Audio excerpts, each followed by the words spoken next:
Hello everyone and welcome back to Kutikatas, a podcast where we bring you enchanting stories from Hindu culture, Indian folklore, and timeless parables filled with magic, adventure, and life lessons. Are you ready for today's tale? Let's begin!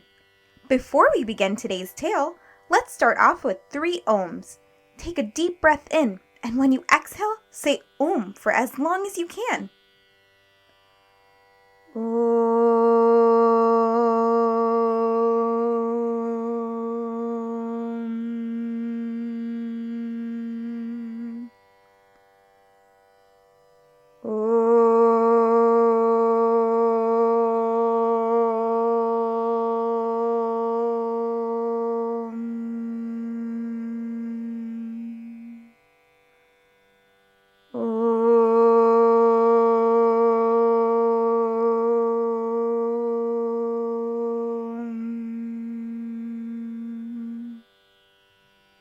Naga Panchami, Kaliya Narthana. Have you ever wondered why we celebrate our favorite festivals? Welcome to the Stories Behind the Festival, a special segment where we unwrap the magical tales hidden inside every celebration. Because behind every sweet you eat, every decoration you hang, and every prayer you chant, there's a story waiting to be told. Did you know this month is called Shravana Masam? It's a very special month for Hindus, filled with spiritual significance, colorful festivals, yummy foods, and beautiful prayers. So every week this month, we'll share a story connected to a different festival. And this week, we're slithering into one of the coolest festivals of all, Naga Panchami. Naga Panchami will be celebrated on July 29th, 2025. Now, you might ask, what are Nagas? Great question. Naga means snake. Yes, snakes, but not just the kind you see in your backyard. These are magical, powerful snakes from ancient stories. And today, we're telling you one of my favorite snake tales. It's the story of the brave and playful Sri Krishna and the scary serpent Kaliya. It was a hot, sunny afternoon in Vrindavan.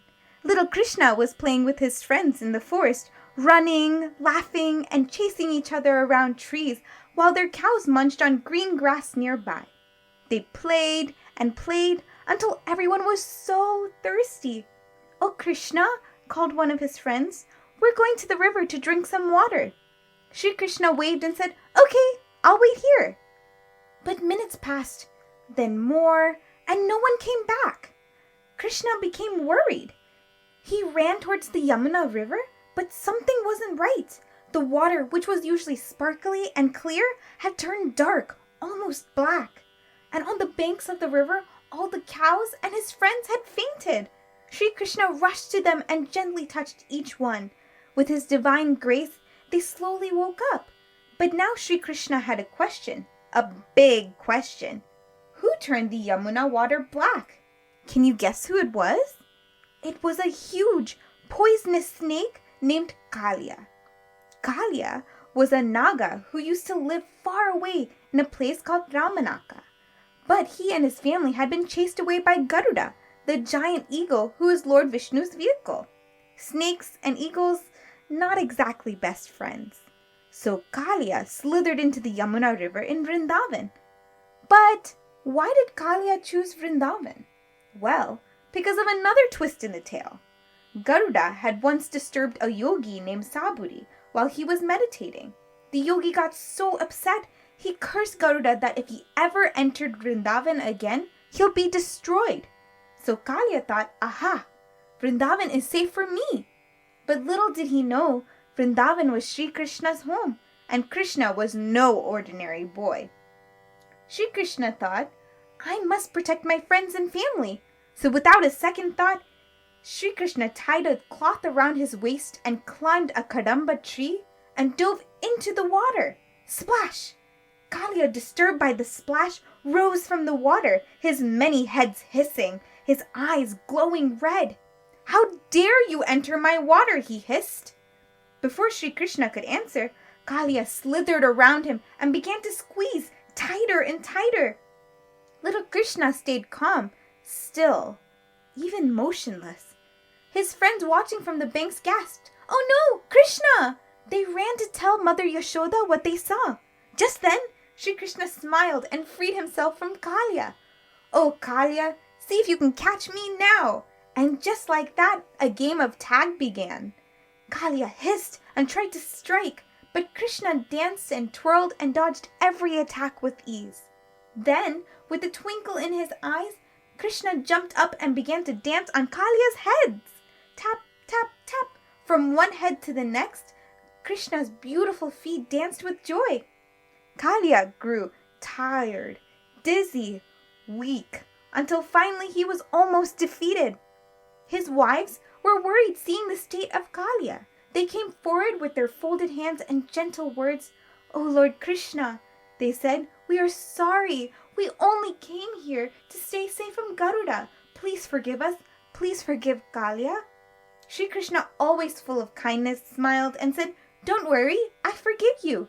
You may go back to your home in Ramanaka. Garuda won't hurt you. He'll see my footprints on your heads, knowing that you're protected." And with that, Kaliya and his family slithered away, and the Yamuna River sparkled and was safe to drink again. There's a special place near Vrindavan called Kaliya Ghat, where people believe Lord Krishna really danced on the heads of the serpent Kaliya. A beautiful temple stands there today, and pilgrims come from all over to see this sacred spot by the Yamuna River and the Kadamba tree that Krishna jumped from. This magical dance is called Kaliya Narthana. Nartana meaning dance in Sanskrit. So Kaliya Narthana means Krishna's dance on Kaliya. But there are Kaliya temples all over the world, including Fiji. So, what is the moral of this story? Sri Krishna didn't just defeat Kaliya, he forgave him. He understood that Kaliya was only trying to protect his family and had nowhere else to go. This story teaches us that being kind, listening to others' stories, and forgiving even those who scare us can turn enemies into friends.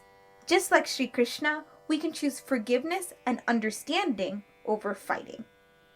Happy Naga Panchami! Until next time, keep learning and keep smiling. Hari Sharanam.